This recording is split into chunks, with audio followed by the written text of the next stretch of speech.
过来的消息，咱来看昨中部落大雨，伫大沙线139.9公里的所在，苗栗大湖乡的路段崩山公路桥透明抢修已经恢复双向的通车路。另外，台中市石硖区中91线的道路部分的路段嘛崩山，影响到交通。当地里长是望讲会当来启动全面的保护山架工程，才袂一落雨就崩山。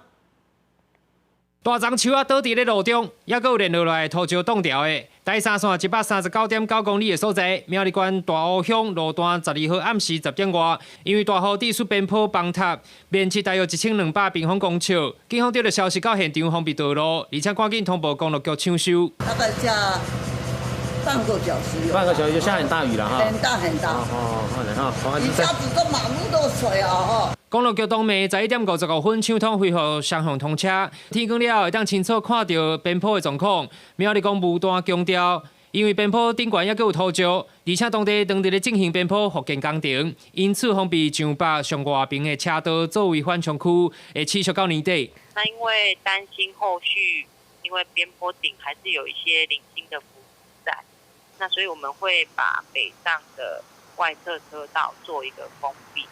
那 来做边坡坍滑的一个缓冲地区。台中石硖12号也有大雨，中91线出现路石崩塌。当地里长表示，山下巷附近的山沟塌掉的，地势水流到路面，造成积水。下溪巷山坡是有崩塌，竹啊拢冲到路面了。